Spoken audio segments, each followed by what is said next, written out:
Hola, bienvenidas y bienvenidos a un nuevo conversatorio de la Corporación Cultural. Hoy tenemos una gran invitada, ella es psicóloga y es escritora de un libro llamado Mochi. Vamos a estar conversando con ella, conociéndola, viendo de qué se trata su libro, dónde lo pueden encontrar y hablando también sobre inclusión y neurodiversidad.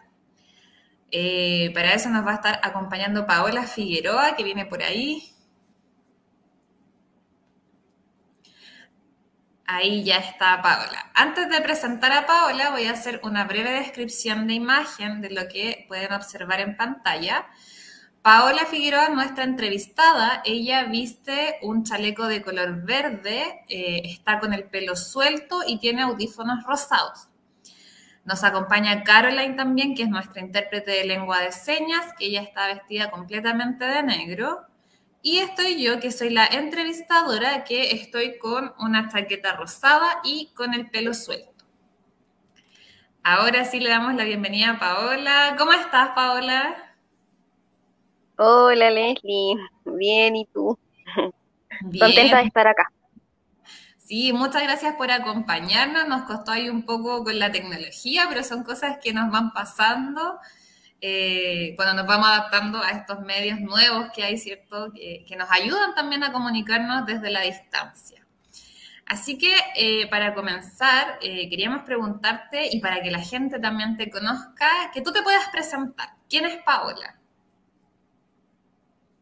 Bueno, mi nombre es Paola Figueroa, soy mamá de una niñita de 7 años, eh, psicóloga de profesión, psicóloga infanto-juvenil de profesión, una persona con muchas ganas de crear cosas, eh, con muchos intereses en el arte y de seguir como contribuyendo desde la psicología a generar espacios de mayor comprensión entre las personas y obviamente tomando en cuenta como a las personas, a los niños y a los adolescentes y a las personas neurodiversas como personas sujetas de derechos, ¿no? Así que si pudiera hacer un resumen, bueno, también profesora universitaria, docente, eh, y muchas cosas, Muchas otras cosas más. otras cosas.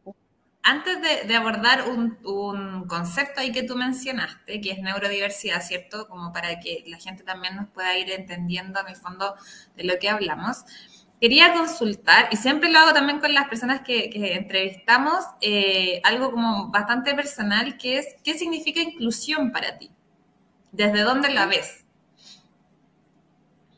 Y bueno, inclusión es un concepto que igual creo que está, que no sé si se entiende tanto, que también está como bien en boga, un concepto que igual como sociedad tenemos como que seguir trabajando en pos de entender que no todos somos iguales, pero tenemos la misma dignidad y los mismos derechos.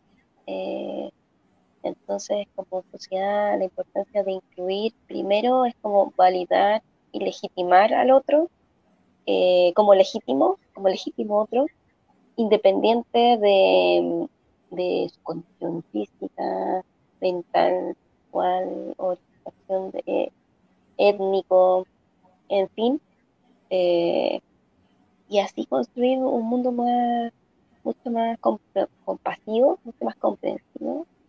Y creo que la inclusión es eso, como entender que no por pertenecer como a un grupo, a un tipo de grupo que sea como el normal, entre comillas, como la norma, no existen otros grupos que también merecen ser visibilizados y comprendidos también, en sus inquietudes, en sus intereses, en las distintas tipos como de capacidades, porque no todas las personas tenemos las mismas capacidades, hay personas con diferentes capacidades, no discapacidades, vamos a ver, capacidades diferentes, ya, porque por ejemplo, eh, al no el cerebro es súper flexible, entonces cuando uno no tiene como un funcionamiento de un área, todas las otras áreas del cerebro como que trabajan en pos de poder como suplir cier- cierta facultad que no se posee tanto. Entonces,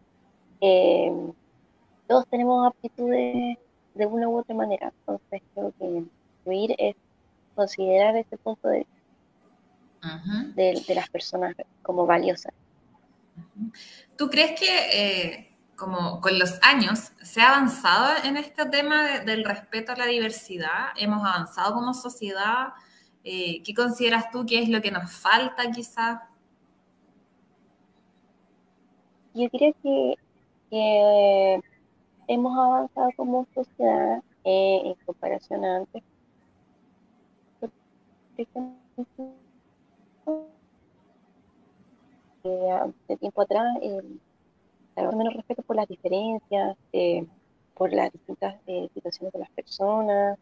eh, y con el tiempo se han ido abriendo estos discursos como de aceptación de las diferencias, pero creo que obviamente sigue quedando un trabajo importante que hacer en este ámbito, eh, porque aún sigue siendo difícil, por ejemplo, no sé, para personas que andan en silla de ruedas, tienen problemas de movilidad, ir a, no sé, a un recital, por ejemplo, o algo. Por ejemplo, ayer venía en el metro y los ascensores estaban malos, por ejemplo. Entonces, siguen, o sea, si bien se ha avanzado en cosas, todavía hay un camino por delante, eh, como concientizando sobre la importancia de los derechos de las personas en situación de discapacidad, en todo Ujú, ámbito. ujú. Y tú sientes que vamos a hablar un poco de tu libro, ¿cierto? Que tu libro va enfocado también en eso, en aportar también en esta conciencia que se tenga. Sí, de hecho, va orientado justamente a eso y no, o sea, desde la forma en que yo lo abordé, porque todos hablamos que es muy importante la inclusión desde lo social, desde la sociedad, que entre ciudadanos tenemos que ser empáticos, comprensivos e incluir, pero la inclusión es un concepto que parte desde la casa, desde el hogar, desde la familia.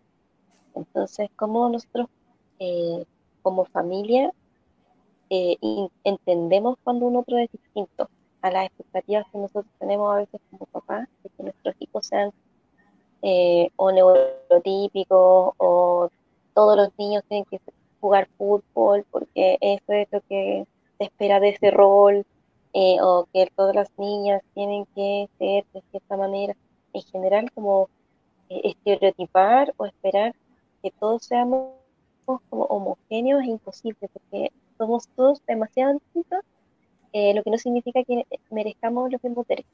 Entonces, es un libro que habla desde la inclusión, pero de la mirada de la familia. Y que la familia, al ser como el núcleo de la sociedad, es tan importante como ese lenguaje de aceptación de los padres para que eso se vaya dando afuera del hogar. Claro. ¿Nos podría mostrar tu libro? Yo sé que lo tienes por ahí, para que la gente lo pueda ver. Sí, aquí está, Mochi. Ahí está, Mochi. Cuéntanos un poquito cómo nació la idea de este libro. Bueno, bueno, me contaba, soy psicóloga infantil y trabajé muchos años en el sistema público. Trabajé casi 10 años en el Servicio Metropolitano Sur Oriente, en la comuna de La Granja.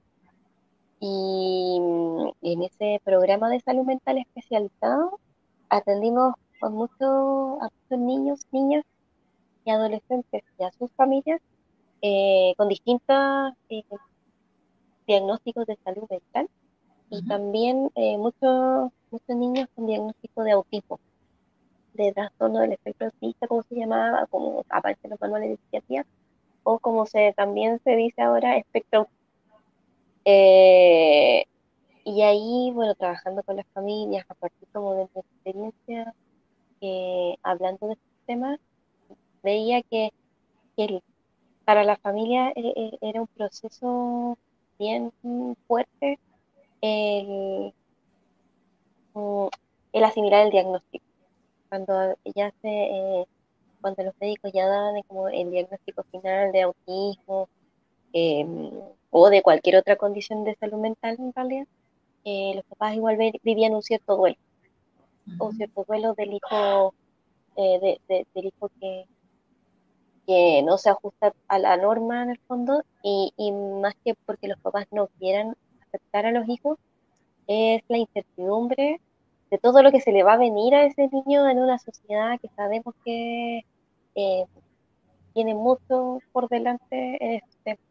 Entonces, es como el duelo de que va a ser más difícil, el duelo de saber que hay cosas que van a ser diferentes, el duelo de cómo voy a actuar yo como adulto en estas circunstancias, y desde ahí nace la necesidad de crear un material eh, amigable también, compasivo con los papás, de su vivencia, de su realidad, del dolor que también viven en circunstancias así, eh, pero con la esperanza de que finalmente uno igual puede conectar con las necesidades emocionales de sus hijos desde otro lugar, tal vez no desde el que creíamos que íbamos a hacer cuando nació, por ejemplo, nuestro hijo, pero sí construyendo nuevas maneras de relación.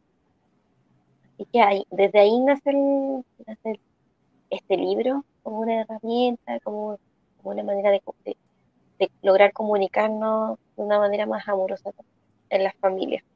Cuando hay alguien que es distinto, aunque yo creo que todos somos diferentes. Y antes de continuar un poco como con tu libro, quizás nos puedes leer ahí alguna cosa para adelantarle a la gente. Me gustaría preguntarte, porque tú igual hablas mucho desde tu experiencia como psicóloga en relación a la familia, a los papás, a las mamás, a los cuidadores, ¿cierto?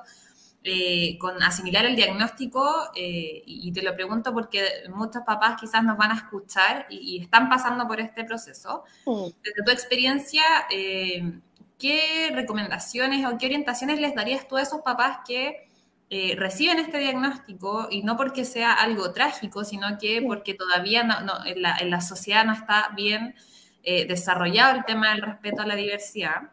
Mm. Entonces, también el área médica de repente de sopetón, sin mucha empatía, no todos, pero muchas veces sin mucha empatía, se llega y Mm. se dice un diagnóstico y después los mandan para la casa. Desde tu experiencia también como psicóloga, como mamá también, ¿qué les podrías decir o qué orientaciones les podrías entregar a estos papás o a estos cuidadores que están quizás en este proceso? Y de partida decirles que no están solos, que en el fondo hay muchas personas eh, que tenemos una mirada sobre la diversidad mucho más respetuosa y amable, y que no deserten de los tratamientos porque son una oportunidad para ir entendiendo mejor las necesidades de nuestros hijos. A veces, y que es normal sentir esta negación, como las fases del duelo, como la rabia o la negación de por qué las cosas ocurren de esta manera, o qué hice yo para que pasara esto. Y eso se entiende, porque obviamente debe ser difícil atravesar por una situación así, pero no están solos, y hay equipos de salud mental en todas las comunas para poder como escuchar eh, a los papás, para ayudar a los niños con terapia ocupacional, con, bueno, en el caso en algunos casos psicólogos o médicos que están trabajando precisamente para ayudar a estos niños, que en el fondo no es un diagnóstico lapidario, y sí pueden desenvolver sus múltiples potencialidades, pero siempre creyendo de que es posible. Entonces, la parte como la fase como crítica, como de la crisis familiar, es totalmente comprensible, pero que no abandonen la idea de que sí se puede iniciar un proceso de terapia con buenos resultados, eh, siendo perseverantes también en lo que implica. Obviamente que es un camino, que uno va de menos a más, pero que no están solos y muchos profesionales con mucha vocación también para recibirlos y acompañarlos en ese tránsito, en ese transitar desde el diagnóstico al tratamiento. Y ahí en ese sentido, porque tú hablas como de no estar solo, ¿cierto? ¿Cuál es la importancia de las redes de apoyo que puedan tener más allá de los profesionales, lógicamente, pero redes de apoyo ya sea en su casa, en su comunidad? ¿Cuál es la importancia que crees tú que tiene? Mm. Bueno, las redes de apoyo son importantes en todo ámbito, no solo, bueno, en la neurodiversidad o en la diversidad en general.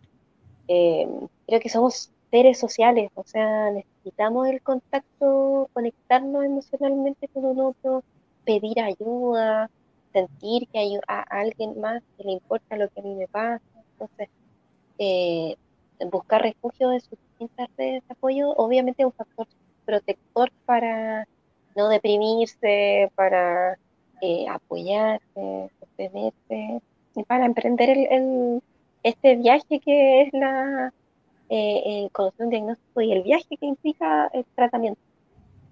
Algunas personas se refugian en su fe, otras, bueno, en sus familiares, en amistades, en hacer tribu, como se dice, un poco como de estas redes significativas que en el fondo nos hacen sentir solos, porque todos necesitamos conectar con otro al final. Sí, ahí aprovechar de mencionar que acá en la comuna de Colina existen dos agrupaciones, que es Autismo Colina y Familia Estea, para que la gente también pueda revisarlo en las redes sociales, poder contactarse con ellos en caso de necesitarlo. Siempre están Mm, disponibles también para resolver dudas, así que ahí para que también tengan presente que existen agrupaciones en el fondo que trabaja este tema de lo que tú mencionas, como de la tribu, ¿cierto? De ser finalmente una red de apoyo para las familias, para los niños, las niñas y los adolescentes. Volviendo un poco a tu libro, no sé si nos puedes leer algo, hacer un spoiler para la gente también, para que se incentive también a entender de qué se trata, que es importante también fomentar, como tú misma dijiste, desde la casa el tema del respeto a la diversidad, de la inclusión, desde que puedan entender también los niños y las niñas de qué se trata, porque en la medida que lo mm. entiendan desde pequeños, también lo van a ir implementando en acciones cuando ya son más adultos. Sí, de todas maneras, o sea, de hecho, este libro, o sea, es un cuento infantil, está hecho para que lo entiendan tanto niños como adultos, ¿no? O sea, el mensaje va directamente a la familia, a los adultos, pero es un libro que tiene un mensaje muy potente y que los niños lo logran entender porque también está escrito en un lenguaje muy sencillo igual. Como me han dicho, es como está escrito como en sencillo, pero el mensaje es muy profundo. Entonces, no sé si quieres que te lea, Lo que tú que te quieras. lea, Quizás no el libro completo para no spoilear un poco ahí el libro, pero ah, pero algo que tú sí, consideres que es importante quizá decirle a la gente que nos va a ver y nos va a escuchar después. sí, de hecho,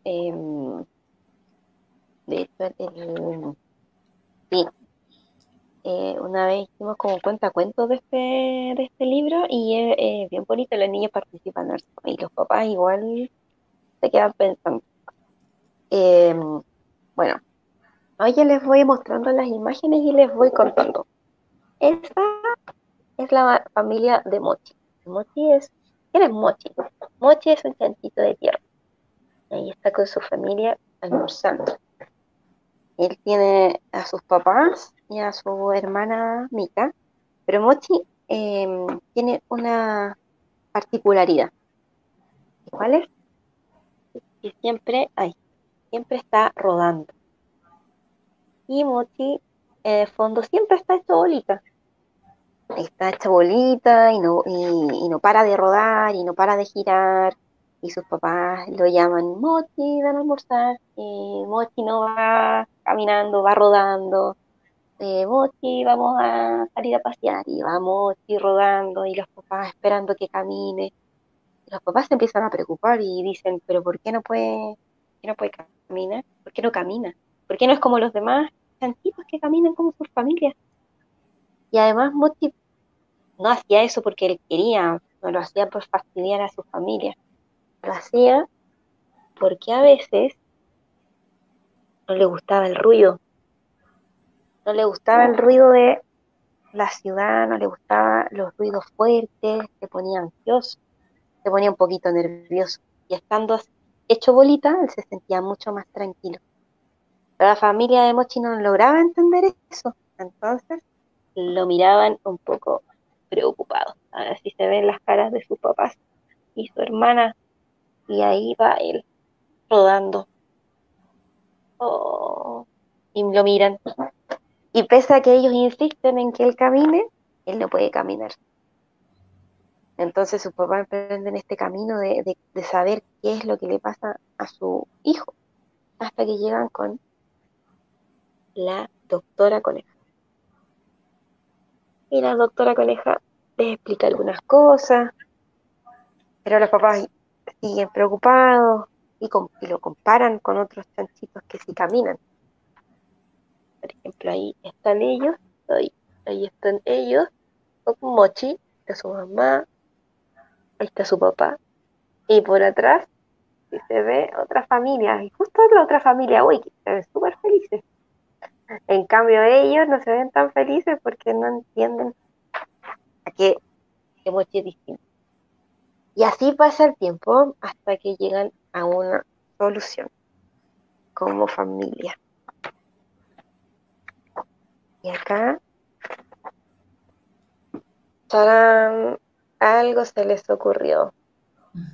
¿Cuál será la solución que pensó la misma familia? Porque lo más bonito de todo es que la familia pensó, buscó una manera de solucionar ese problema que se les estaba presentando, un problema o del no entender.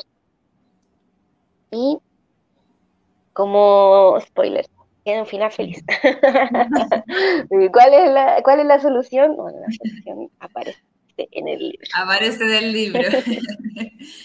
Con esto, ¿qué mensaje quieres entregar tú a través de este libro? Quizás lo mencionamos un poquito al principio, pero ya ahora que lo leíste un poco en el fondo, que la gente sabe de qué se trata, ¿qué mensaje quieres entregar tú? Porque por lo que pudimos observar, ¿cierto? Estaba la familia que sentía que Mochi quizás no se comportaba de la misma manera que otros niños de su edad o niñas de su edad. Y eso también les generaba una dificultad a ellos como familia, en base también a la relación o a los ideales que se tenía en la sociedad. Y hablo un poco de ideales, porque en el fondo la sociedad es la que norma finalmente qué es lo que se debe hacer o lo que no se debe hacer, que eso es un poco el cambio cultural que se está buscando. O sea, dejar de hablar de lo que es normal versus lo que es anormal. O sea, ya son conceptos bastante como antiguos y que no deberíamos seguir utilizando. Se hace, lamentablemente, pero se deberían erradicar, entendiendo que todos somos diversos, entendiendo que todos tenemos distintas habilidades, tenemos distintos tiempos de desarrollo también. Entonces, me llama la atención y por eso te lo pregunto, ¿qué es el mensaje que finalmente quieres entregar tú con este libro que involucra también a la familia? Sí, bueno, el mensaje precisamente es lo que tú mencionas como esto de este cambio cultural, este cambio como de paradigma de, o sea, lo que pasa es que hay que entender también que cuando uno se aferra como a las tradiciones en el fondo, no lo hace porque uno sea malo, porque uno no quiera ponerse en el lugar del hijo, porque uno de verdad quiere que sea distinto o no lo quiere aceptar. Viene, esto viene como desde antes, como que incluso es como pareciera que fuera como una conducta hasta un poco biológica, de alguna forma, porque eh, uno tiende a relacionarse con personas que son más o menos similares a uno. Mm. Y porque eso te da la sensación de estar protegido, eso te da la sensación de seguridad, de control para saber que, no sé, no va a llegar un invasor y va, como desde no sé, desde la guerra de las colonias de los indígenas, claro, como todo tenían su propia tribu, sus propias reglas, sus propias maneras de comportarse. Eh, pero el tema es que la sociedad ha ido evolucionando y ya no estamos en la época donde habían clanes para cuidarse con cierta identidad. Todo tiende a ser como multidiverso. Entonces, primero tener conciencia de que no necesitamos defendernos ahora de la diferencia, porque la diferencia es parte de nosotros. Que si bien la sociedad a veces no lo entiende, sobre todo Chile, que es una sociedad sumamente segregada, y si te fijas, todos los ricos viven en una parte, todos los pobres viven en otra, o sea, desde hasta lo estructural, es un país como, como que busca mucho que todo sea homogéneo en ciertos ámbitos, pero en la medida que nos demos cuenta de que lo diferente habita en nosotros también, vamos a poder ir bajando estas barreras para poder aceptar que haya personas diferentes en todo ámbito. Porque ya no voy a tener que defenderme, o sea, yo estoy segura de quién soy y si viene un otro, no va a hacer que yo cambie, yo soy como soy, tú eres como tú eres y podemos generar un diálogo. Entonces, en lo mismo es la invitación a las familias, como de entiendo que a veces sea un poco más rígido, que nos cuesten ciertas cosas, pero en la medida que vamos reflexionando de una manera comprensiva y sensible, vamos viendo como la virtud en el otro, más que una amenaza. Y cuando yo dejo de ver al otro como una amenaza, bajo mis defensas, me puedo relacionar de una manera mucho mejor, mucho más armónica. Y lo mismo en las familias, porque por algo pasa también que los papás siempre entran en crisis con los adolescentes, porque los adolescentes buscan diferenciarse. Y la diferencia es lo que a nosotros nos toca como Mm. adultos. Entonces, no necesitamos que nuestros hijos lleguen a la adolescencia para saber que son diferentes o tienen una identidad distinta a la nuestra, sino que hasta nuestros hijos chiquititos ya tienen un tipo de temperamento, ciertos gustos, ciertas capacidades que a lo mejor nosotros, yo quiero que sí o sí sea, no sé, practique ballet, y a lo mejor le gusta el fútbol, y está bien irse siendo consciente de estas distinciones, de estas diferencias que los hacen únicos, y de todo tipo, no solo en niños neurotípicos, en todos los niños neurodiversos, con ciertas, no sé, restricciones de su movilidad, o personas no videntes, todos tenemos virtudes y tenemos que centrarnos en eso, en el aporte que tú puedes ser desde tu particularidad, desde tu singularidad, a mi vida, a mi entorno, a mi sociedad, a nuestra sociedad.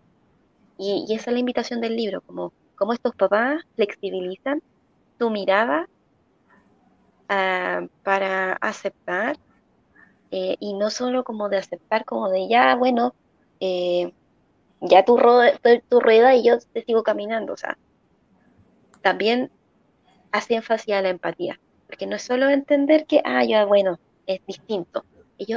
Esta familia hace otro movimiento además, hace otro gesto que tiene que ver con la, con la capacidad de vincularnos con el otro, porque para vincularnos tiene que haber un interés mío de poder llegar a ti como ser humano y conocerte y Mm. ir al lugar donde tú estás para poder conectarme contigo. Esa es la Claro, invitación del libro.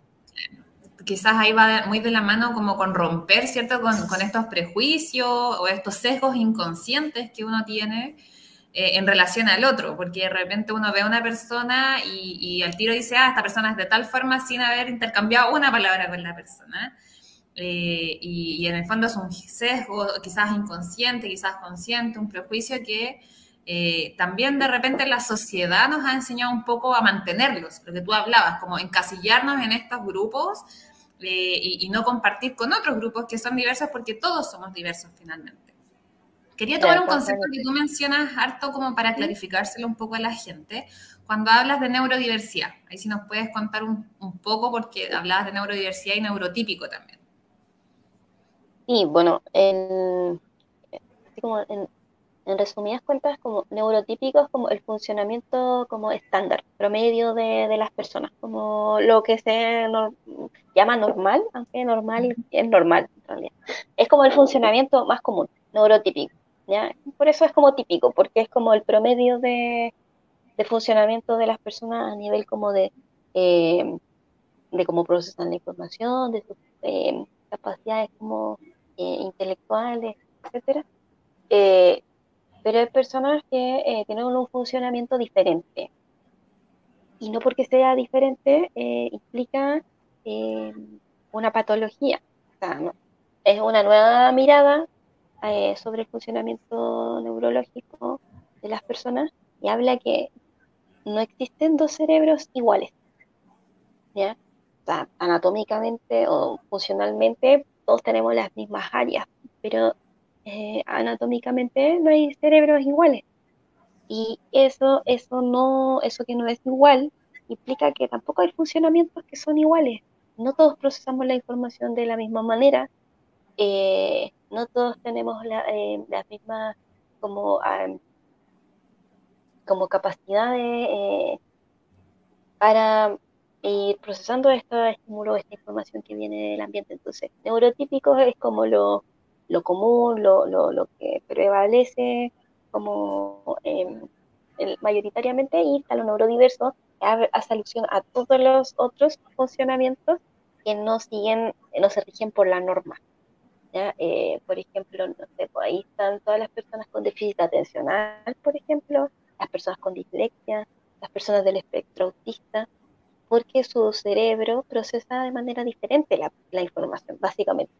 Y eso implica ciertas fortalezas, tal vez, y también áreas donde hay que reforzar, trabajar para generar como un mayor bienestar en estas personas y, por ejemplo, por ejemplo, si hay alguien que tiene dificultades como en temas de socialización, reforzar esas áreas para que esa persona pueda socializar de una mayor manera y poder como desarrollar una vida lo más placentera posible, ¿ya? Entonces, eh, se aleja un poco del concepto de patologizarlo todo, sino como de entender que hay funcionamientos eh, diversos, Ujú. ¿ya? Por ejemplo, el déficit atencional, también hay como dificultades como el área de la función ejecutiva del cerebro, que es como la parte de la planificación, de la organización, de gestionar el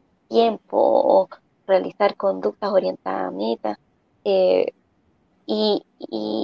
pero por otra parte también tienen otras cualidades como poder hacer muchas cosas a la vez, ¿cierto? Entonces, no todo es malo, hay cosas muy buenas y hay que fortalecerlas que a lo mejor a uno le cuestan más, pero no implica como patologizar a esa persona, porque la persona es mucho más que el autismo, es mucho más que el déficit atencional, es mucho más que ser no vidente, es mucho más, eso no te define como persona, al final.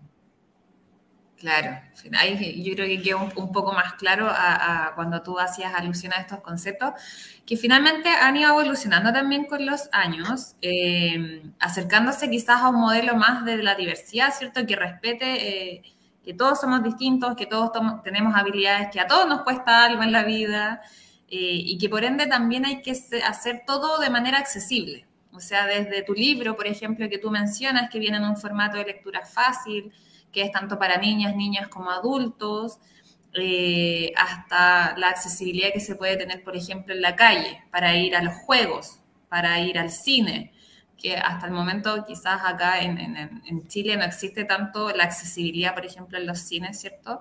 Mm. Pero, o solo se hace alusión a la accesibilidad física, pero no a la accesibilidad sensorial, por ejemplo. Entonces también te pregunto a ti, ¿tú crees que esto ha ido evolucionando y va de la mano un poco con la evolución del lenguaje, de los conceptos que se usan, o de los mal usados conceptos de repente, porque la gente menciona conceptos y se van confundiendo, y también lo vemos en la televisión, por ejemplo, que usan conceptos como, por ejemplo, discapacitado, que sabemos que ya no es un concepto Mm. válido porque es tremendamente discriminador. No sé cuál es tu visión también ahí desde tu profesión, finalmente, desde tu trabajo también, ya sea con adultos como con niños y niñas. Sí, hay muchos prejuicios todavía y como mucho estigma como sobre sobre las personas diferentes, o bueno, en salud mental hay hartos temas como sociales asociados, o sea, a ver, por ponerte un ejemplo, hay muchos temas, independiente como de mi postura política, por ejemplo, con el presidente, o sea, había todo un revuelo porque él padece un trastorno de salud mental que es trastorno obsesivo compulsivo, Ujú. que ese trastorno con tratamiento adecuado a eso no debería ser un obstáculo para poder desempeñar ningún cargo, Sí. pero se, se evita mencionar eso para no ser discriminado. Entonces, sí, yo creo que hay un trabajo importante hablando de estos temas, desmitificando lo que involucra. O sea, hay muchas personas que pueden tener diagnósticos tardíos de autismo y no lo mencionan en su entorno para no sentirse discriminados. Mm. Entonces, claro, y también como profesionales, todos los profesionales, yo creo que deberíamos, no sé si deberíamos estar obligados, pero deberíamos capacitarnos respecto al lenguaje inclusivo o a temas como de inclusión, porque y sobre todo los medios de comunicación, que en el fondo muchas personas se informan ahí más que a través de la lectura o de otros medios. Entonces, sí una tremenda labor por parte como de los medios informativos, tanto de televisión, gráficos, visuales, audiovisuales, de poder informar a la comunidad. Ujú. Y desde Claro, ahí, ¿qué quizás de los jóvenes. recomendaciones, Mm. desde ahí, qué recomendaciones prácticas le darías tú a las personas en general? Porque hablamos un poco de la familia, ¿cierto? De un poco del duelo, ¿cierto? Que es como, el duelo es porque se produce la expectativa que uno tenía del hijo o de la hija, ¿cierto? Mm. Eh, pero en relación como a la sociedad en general, ¿qué recomendaciones prácticas les darías tú para aprender el tema del respeto a la diversidad y no solo decir el concepto de inclusión como al aire, que muchas veces está más usado, está en boga, como tú dijiste, sino realmente generar este respeto por las características del otro, por mis características, por entender que también el entorno de repente tiene las barreras y no permite que todos participen en igualdad de condiciones. No accedan, por ejemplo, a lo que yo te decía, a los cines o a las obras de teatro o a las plazas, a los juegos, que finalmente es un derecho el jugar. Mm. Desde ahí, ¿qué recomendaciones les darías tú como ya de manera práctica a las personas en su día a día, en su vida cotidiana? Más allá también de lo Mm. que tienen que hacer obviamente las políticas públicas, sino de lo que nosotros como personas podemos hacer para avanzar también hacia el respeto. Y interesante la pregunta, porque en el fondo, o sea, hay múltiples tareas como sociedad para trabajar en pos de la inclusión.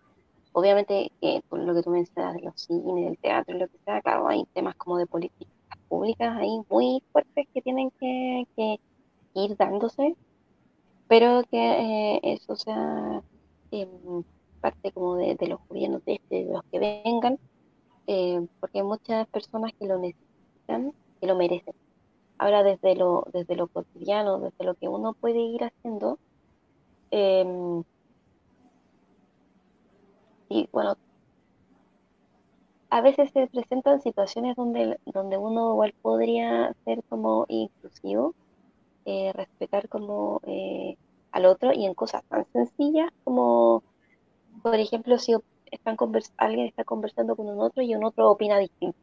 O sea, ya el hecho como de escucharnos sin tratar como de imponer como mi verdad, como si fuera la verdad absoluta, ya es un paso como para aceptar o entender que hay diferencias y eso como modelo se puede extrapolar a los distintos ámbitos de la vida, porque si yo puedo entender que un otro piensa distinto, también puedo entender que un otro haga las cosas diferentes a mí y puedo ser compasivo también con el otro y conmigo de que tal vez hay cosas que me cuestan, pero puedo trabajar en pos de tener un diálogo también como mucho más eh, amable con la otra edad, ¿no? Con el otro. Con- y eso desde la misma familia, desde quienes trabajen, eh, porque en la práctica, por ejemplo, se van dando situaciones que a veces uno está tan en la máquina que las pasa por alto. Por ejemplo, a veces hay personas que van con bolsas, miles de bolsas, y va la gente caminando a un lado y no le, o sea, como que no se detiene, necesita apoyo, necesita ayuda. Bueno, uno ser un agente de cambio, todos podemos ser agentes de cambio, eh, pero para eso tenemos que tomar conciencia de que todos somos parte, o sea, si bien hay cosas a nivel macro, obviamente, pero la fuerza también está dada desde lo que podemos hacer. A lo mejor puede ser un pequeño gesto, pero si aporta al respeto del otro, ya va a ser importante. O sea, por ejemplo, no burlarse. O sea, desde hace un tiempo se habla de que el cuerpo del otro no es motivo de burla, y creo que eso es súper potente, cómo se ha ido cambiando eh, la visión sobre eso, y no sé, en humoristas que antes sus rutinas se basaban en reírse de la otredad, de las diferencias, ahora han ido cambiando su estilo, porque hay personas que han levantado la voz y a decir que eso es sumamente violento. Entonces, no replicar ese tipo de humor, o no hacer, eh, por ejemplo, no sé, cuando uno juega con los niños, como, eh, bueno, y el tema del juego simbólico es súper notable. O sea, como en algún momento veíamos todas las niñitas, usábamos las Barbie, las prototipos, así como casi modelo de otro país, y en el fondo también hay otro tipo de belleza. Es el lenguaje en toda su amplitud. O sea, como no existe un solo tipo de belleza, no existe solo un tipo de, o sea, eh, los roles, ya eh, como hombre, no, que los hombres tienen que jugar a la pelota y ser los mejores y tienen que ser así, ¿no? ¿De verdad es así? Y como ir como cuestionando como nuestras creencias para ir moldeándola de una manera que sea respetuosa también con el otro. Ahí hay como tips, ¿cierto?, que se pueden aplicar en el día a día, que es lo importante finalmente, porque de repente leemos mucho o de repente la información es tan técnica que no sabemos cómo aplicarla, y un poco la idea de estos conversatorios es que nos den ejemplos de qué hacer en el día a día, que finalmente entendamos lo que tú dijiste, que somos un agente de cambio, o sea, no esperar que vengan desde las políticas públicas solamente, o desde el gobierno de turno, o desde, no sé, los programas, sino que cada persona también es un ejemplo para las futuras generaciones y para nosotros mismos y para las generaciones quizás que ya tienen años, porque siempre se puede hacer un cambio independiente de la edad y siempre se puede aprender. Para cerrar un poquito, Paola, quería preguntarte en el fondo que también puedas hacer la difusión a tu libro, que es lo que nos convocaba hoy día también. Quizás lo puedas volver a mostrar para que la gente tenga en claro cuál es la imagen de tu libro, mencionarlo, dónde lo pueden encontrar, que también es importante. Por ahí está Mochi. Ahí sí lo puedes acercar un poquito. Quizás, Ahí está. Ahí está. ay, ahí. Ahí. Un Aquí chanchito de estamos. tierra, ¿cierto? Mencionaste, sí. Sí, es un Un sentito de chanchito tierra. que no dejaba de rodar. Sí, Ahí está. ¿Y dónde la gente lo puede encontrar? sí, mira, hay algunas librerías de donde está. Bueno, en la quinta región está la librería Wangulén. Acá en Santiago pronto va a estar en una tienda que se llama Ocho Fortuna, que está en la Galería Dragster, y en otra librería en Barrio Italia, que voy a ir actualizando en su Instagram. Pero por ahora lo más directo es a través de la página del libro, que es en Instagram, es @mochilibro. Ahí Arroba Mochilibros, Mochi Libro. @mochilibro en Instagram, y ahí hay un link donde está el libro y otras charlas que yo he dado en otros espacios como la agrupación Automotil, etcétera. Y me pueden contactar por mensaje directo para contarles cómo es el proceso de ahí si les interesa adquirir un ejemplar. Ujú. Sí, ahí después nosotros cuando ya se pueda ver el video va a aparecer también el Instagram para que puedan pincharlo de manera más directa, lo puedan ver y obviamente hacerte todas las consultas. Te dejo el micrófono abierto para que puedas entregar el mensaje que tú quieras a las personas también que nos van a escuchar y nos van a ver.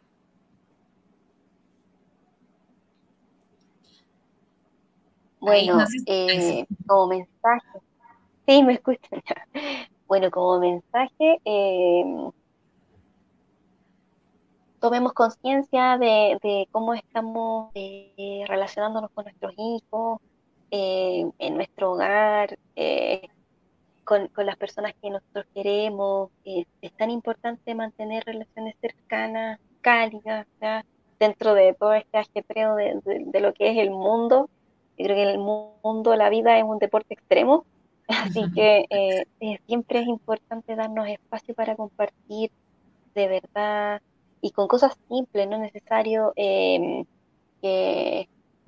que hagamos cosas tan extremas, elaboradas, salir, a veces podemos estar en la casa y podemos tener un espacio para jugar un juego de mesa o para, no sé, peinarnos, echarnos cremita entre nosotros, tener esos espacios de conexión que son finalmente lo que hace sentir seguro tanto a los niños como a nosotros como adultos.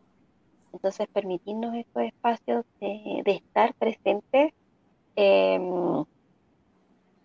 para ellos en un espacio seguro y que generalmente les permite sentir mayor bienestar. Y ese mayor bienestar se puede extrapolar a los distintos años de la vida. Así que no desaprovechemos esos espacios para compartir en familia. Un muy buen consejo ahí también para cerrar este conversatorio que se trata también de tu libro, ¿cierto? Que habla de la familia, habla de la diversidad y de la inclusión. Quería agradecerte a nombre del director de la corporación, Rodrigo Paso, y a nombre de la alcaldesa de Colina, Isabel Valenzuela, por habernos acompañado en uno de nuestros últimos conversatorios del año. Mm, Hemos recorrido harto, así que estamos muy contentos también de haberte tenido acá, de poder contar también de tu libro, ¿cierto? De ir también difundiendo o aprendiendo sobre inclusión a través de áreas culturales, como es un libro también, ¿cierto? De repente la tecnología ha opacado un poco a los libros presenciales, a los libros físicos, que no es la idea que perdamos también esa conexión con esos libros, porque de repente la facilidad quizás de tenerlos en la tablet o en el computador o en el teléfono, pero el tener el libro físico también le da otra sensación, sobre todo si vamos a leerlo con niños, con niñas, mm. el no perder también ese contacto.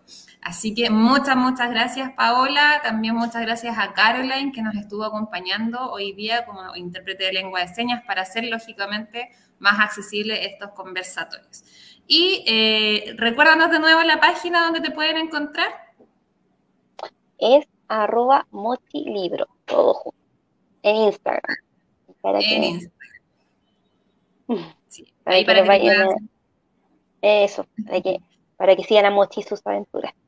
Exacto, ya que no nos contaste al final, lo pueden encontrar ahí. Así que eso, muchas gracias y nos vemos en un próximo conversatorio para todas las personas.